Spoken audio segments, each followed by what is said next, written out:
start with Commissioner Courthouse. Please lead us in the invocation and pledge of allegiance. Let us pray. Heavenly Father, this day we thank you for the gift of freedom, for the many blessings we enjoy in this land. As we prepare to celebrate the birth of our nation, we pause to remember those who have sacrificed for our liberty, those who came before us with courage, faith, and hope for a better future. Grant wisdom to our board, unity to our people, and peace to our communities. Help us to uphold justice, pursue truth, and extend compassion to all. Bless our homes, our neighborhoods, and our country.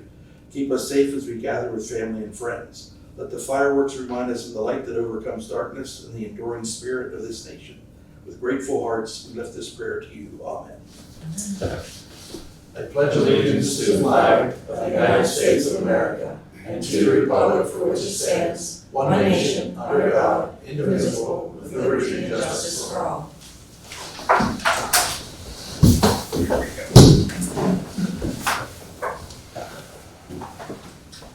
Thank you, Commissioner. Our first action item is the approval of the minutes of June 19th. So moved. All those in favor say aye. Aye. Opposed? Those minutes are approved. Next, Treasurer's report and approval of the bills. Treasurer Griffin. Morning. Morning. Following bills were presented to the Treasurer's office. Accounts payable with a total of $538,101.43. Payroll for the period was $489,274. 911 account had 4 checks, 5 EFTs totaling $70,316.13. LEPC account had a check for $66. Act 137 had 1 check for $2,782.36. CDBG had 3 checks totaling $273,028.31. And finally, Liquid Fuels, Act 89 had an EFT for $51.84. Okay, thank you. A motion to pay bills. So moved. All those in favor say aye. Aye. Thank you. Bills are paid. Continue. Treasurer's report for the period beginning 6/18 and extending through and including 7/1 of 2025. We have a general account starting balance of $977,883.31.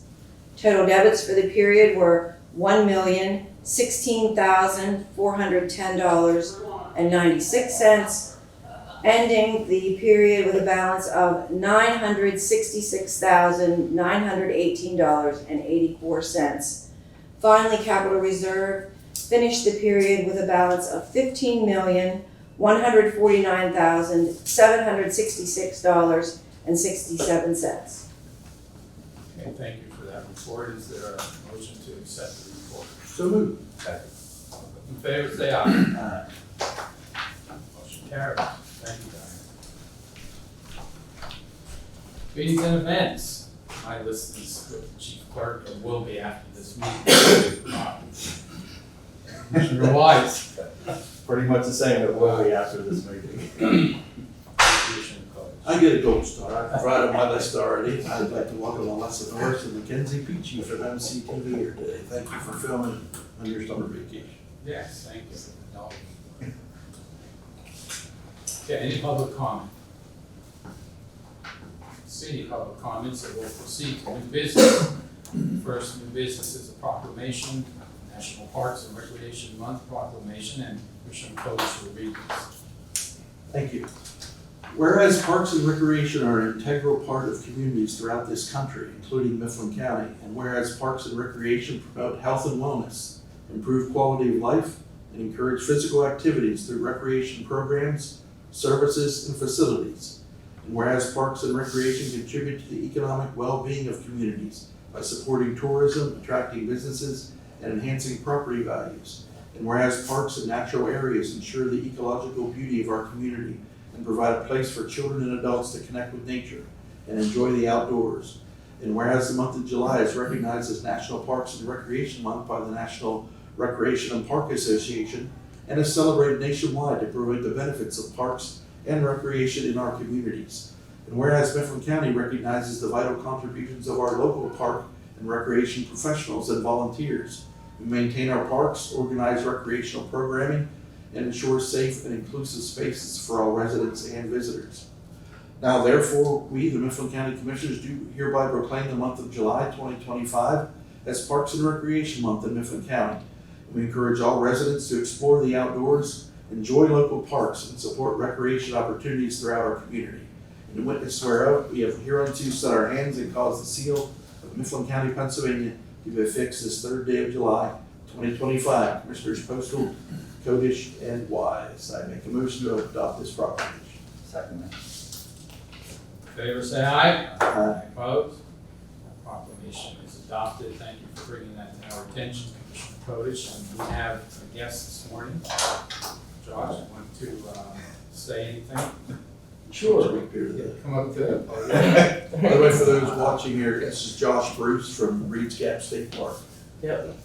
Morning, my name's Josh Bruce. I'm the park manager at Reed's Gap State Park. We also take care of Bow Valley and Bow Patty State Parks. Kevin invited me here today to accept the proclamation. That's real important to us. Thank you very much.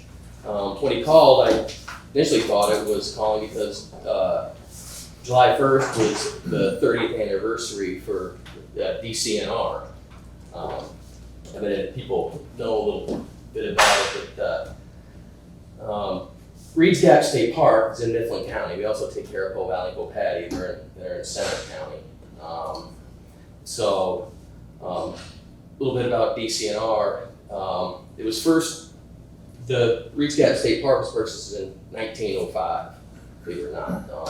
So it's been there quite a while.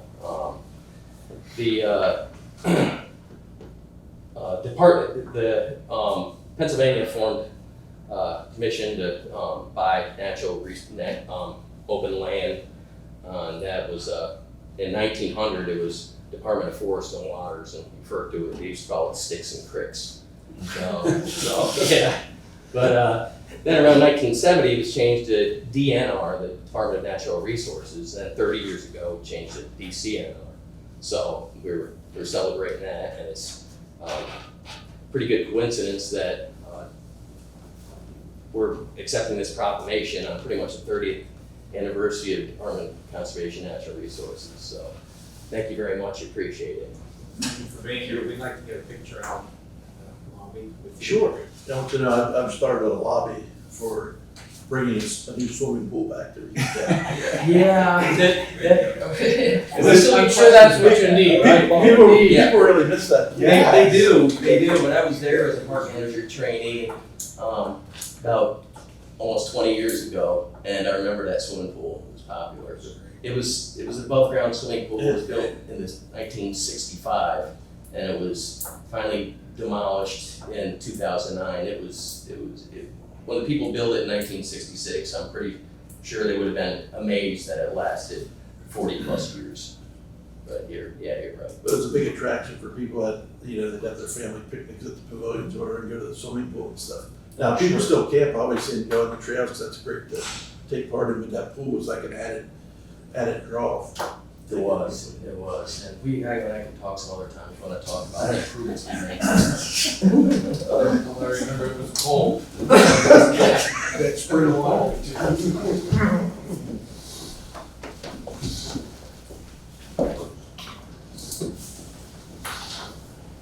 Okay.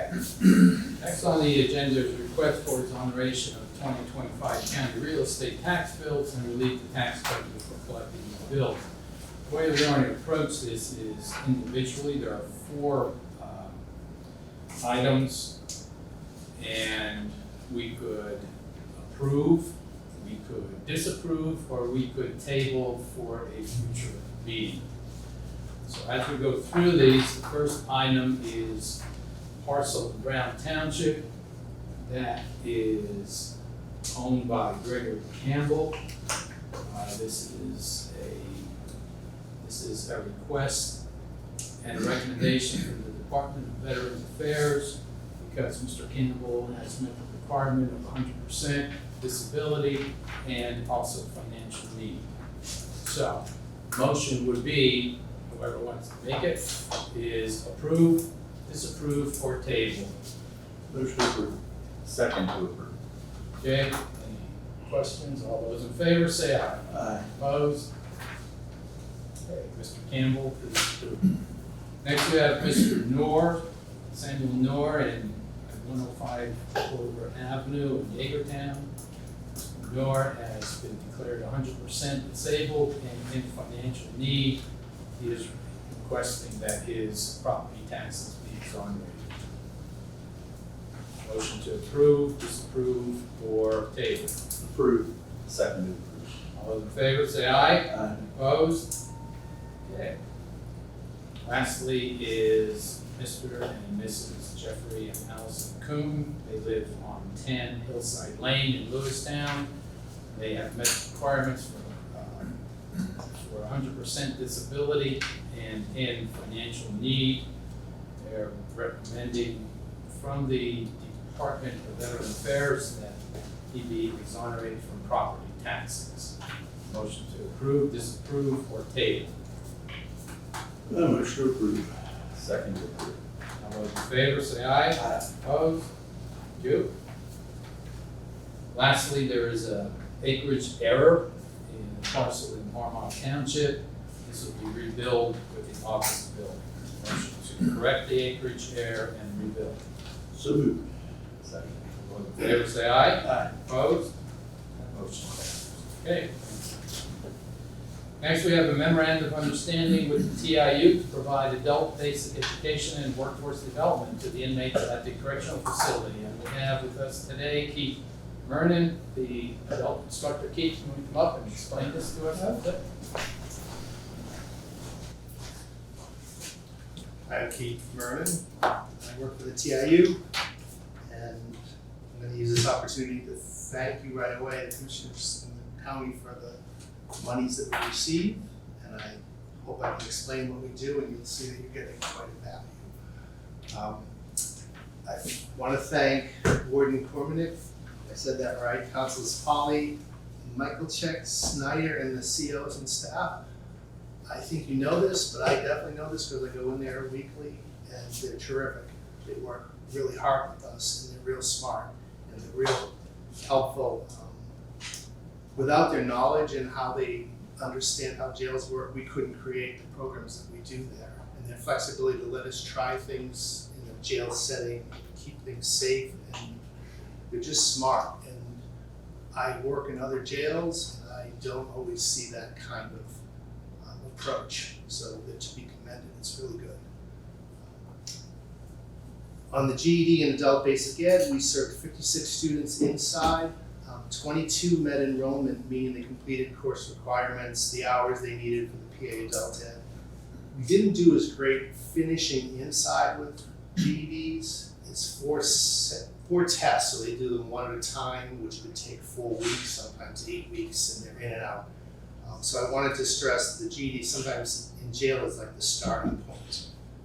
Outside we had, and I'm being conservative in my estimates when I was counting yesterday, over 70 people from the outside coming in this year, and I estimated about 15 to 20 had background issues. I'm being conservative, it's probably a little bit more than that. So the last thing I want to say is one diploma is worth $300,000 in wages for a young person. There's high school kids here. And so I wanted to see the value there, so it's happening.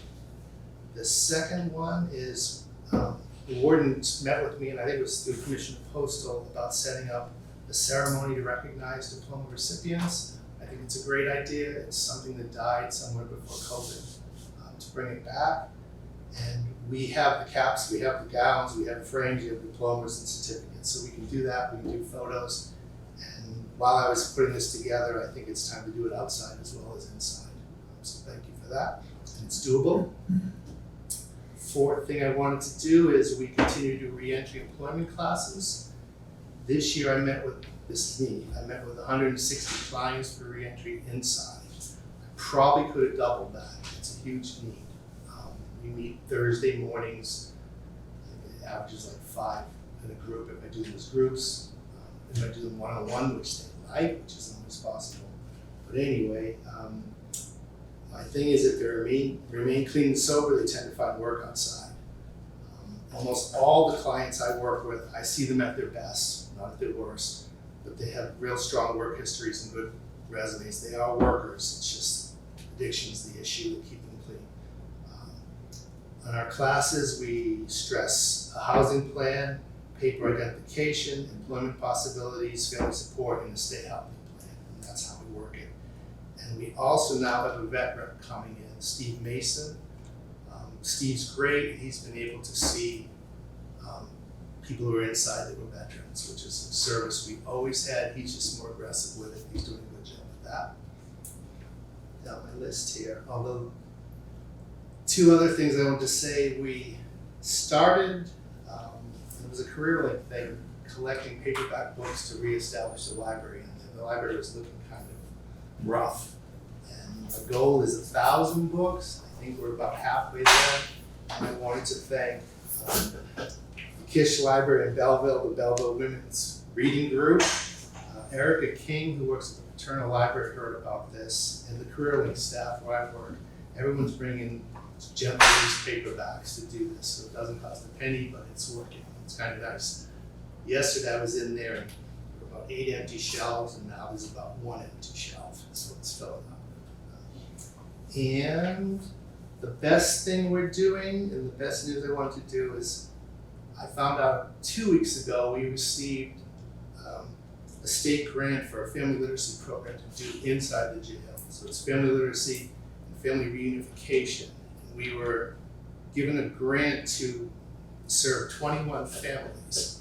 And so the parents inside get to connect with their kids by sending packets. It's like science projects, children's literacy, really nice books. Penn State's Baker's Dozen Center for the Book, which is in Paterno. They contacted me they wanted the inmates to review the Baker's Dozen, which are the 13 best books that they promote in Pennsylvania every year. And they didn't have parents that were incarcerated or with justice issues. I always joke it was mostly like suburban people. So to get that insight, it started that way. And then it's kind of grown into a thing, but they provide us with brand new books that we can send to the kids. It's kind of neat. It's done at a state level. It's never been done at a county level. So we're a little model that's doing this. It's very exciting and it's working. And again, that's what I'm saying. The counselors and the warden coordinated with us to be able to figure out how to do this. So we hit all the buttons we need to do for the state money.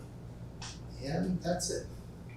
This contract starts now, I guess July 1, and goes through next year, June to 2026. Let's go back just a bit. How many years have you done? Is this like the 3rd year, 4th year that we've had programs that you've done programs in the facility? Oh, I've been doing it for like 22 years. Oh, okay. See, it's one of those programs, it's one of those programs that's sort of under the radar. Yeah. Obviously, I didn't know that. Yeah. But the benefits are tremendous. I mean, it's something that really needs to be talked about. I know the warden just came in, so the warden was here. It helps us not only inside the jail, but obviously you have a reentry program to help outside the jail, and it keeps the families sort of connected too. So I think it's Thank you. It's rewarding work, and I'm saying I did 22 years, and there was a woman named Barb before me that did it probably 22. So there's always been a GED program working inside the jail. Funding's always dicey. We always juggle every year. This year was probably dicier than all. This grant that we got just enables us to provide every single thing we do and a little bit more, which is not happening elsewhere out there. So we're fortunate. great. Thank you, Keith. Thank you, guys. Jason, do you want to say anything? You don't need to go on. I'm sorry, I got caught up in something. I can't say enough nice and great positive things about TIU and Rick, Tiffany and Keith, everything they do. And I don't know if you touched on reentry. So we're gonna be doing some changes to reentry and work release. And Keith is gonna help us out with that too. So they just keep stepping up, and I do think it makes a difference down there with everything that they do. All right, thank you, Warden. Need a motion to approve the MOU with the TIU.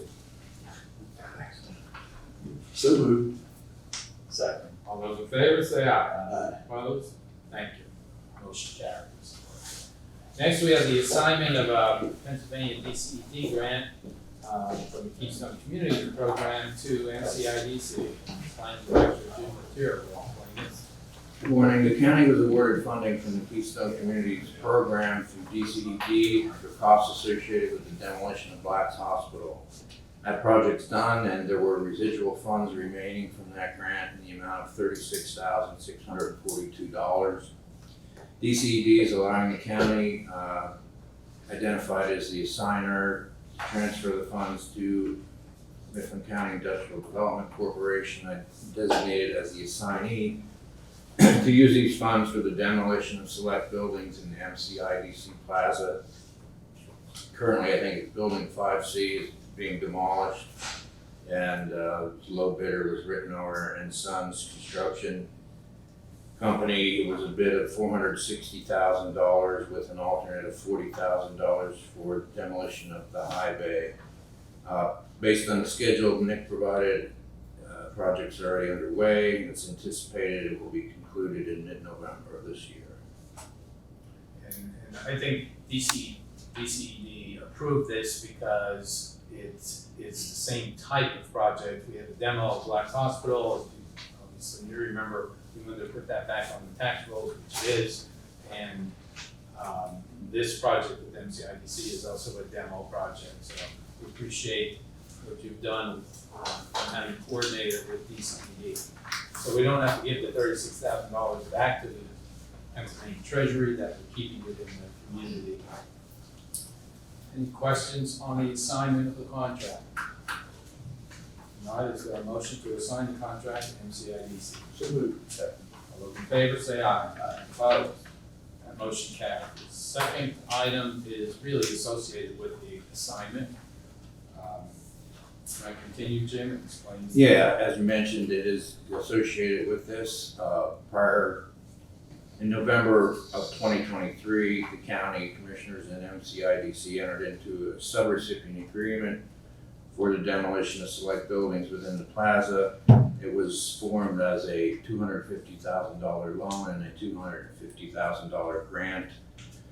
The loan was 0% interest for 10 years for redevelopment, and the balance would be forgiven after one of the buildings is constructed and available for occupancy. So we're going to reduce the grant amount by the $36,642, which will leave $213,358 as a grant, and those funding. The difference between the $250,000 and the $218,000 will be going back to the county funds for other eligible projects.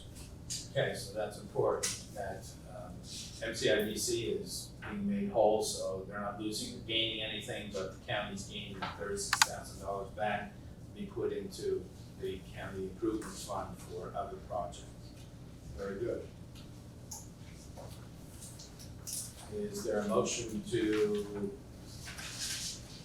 approve amendment number 1 of the subrecipient agreement? So moved. Thank you. Second. All those in favor say aye. Aye. Opposed?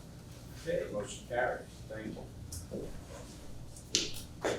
Next, we have Medical Assistance Transportation Program Participation Grant Agreement. This is a part of the paperwork that goes along with receiving funds for the Medical Assistance Transportation Program. This allows the director to sign reports and submit for funding.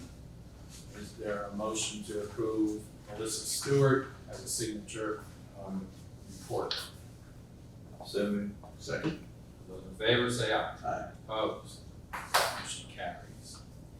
Next, we have Child Welfare Information System Data Sharing Agreement. Cool. So this establishes terms and conditions in which the Child Welfare Information Solution will disclose and exchange information to the county CYS agency. Okay, I'm looking at the dates. So it started October 1, 2025 through, Is this a renewal or something Yeah. new? We do this every year. It comes with, when I do the narrative part of the budget, it comes with that I have to renew the data sharing agreement.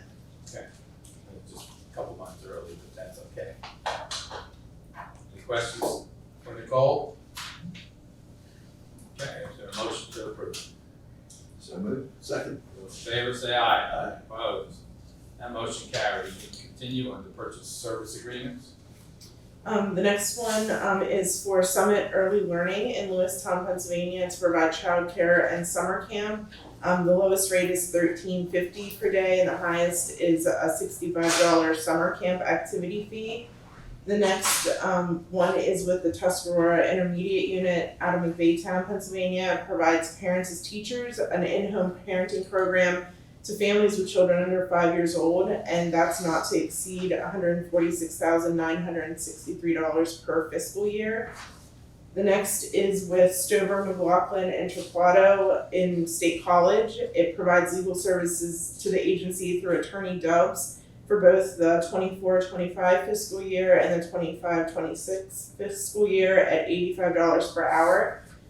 And the last one is with Jacob W. Devaney out of Huntington, Pennsylvania. He provides legal services to the agency for both 24-25 and the 25-26 fiscal year at $85 per hour. Nicole, back to the TIU one. That's a grant? Yes. Okay, so we're really being passed through we don't have to match that. Correct. Do you know how, or whether it's complementary to the JBBS early intervention grant that they get, which they go from 0 to 3? Does this go from 0 to 5, or does it take from 3 to 5? This is 0 to 5, and that's separate from that. Yes. Okay, any other questions for Nicole? Those legal services, we use both of them then, you're gonna be. Yes, there's times that Attorney Dubs might have a conflict because she also does GAL work, so we wouldn't be able to use her for those cases. So I needed to have options. Okay, anything else? Is there a motion to approve? So moved. Second. All those in favor say aye. Opposed? Those agreements are approved. You can continue to the next one. Purchase a service for passenger. I'm sorry, for who? Okay, what we just did was approve the motion from July 1, 2025 to June 30th, 2026. Next is a purchase of service agreement for the same attorneys for the previous year. Yes, so those were for July 1st, 2024 to June 30th of 2025 that just ended for both Stover, McLaughlin, and Torquato at a state college, and Jacob Devaney out of Huntington, providing legal services to the agency because we had used them before the July 1st fiscal year started. And so you need these in order to comply with the state reimbursement report. Yes, I have to have a contract with them to be able to pay them. All right. Motion. So moved. Second. Those in favor say aye. Aye. Any opposed? Okay, well, thank you, Nicole. Thank you. Next, we have an agreement for Bells Cross, Pennsylvania. You may have seen that counties and visitors bureaus are requested to sponsor Liberty Bell. So there will be Liberty Bells in 67 counties. Because the bell is proposed to be erected or set at the Mifflin County Courthouse, we need an agreement that states that we will maintain the bell once it arrives and is erected or set by our maintenance group. So this is an agreement. This is an agreement with America 250 PA that states that Mifflin County will accept the bell at the courthouse and be responsible for its maintenance and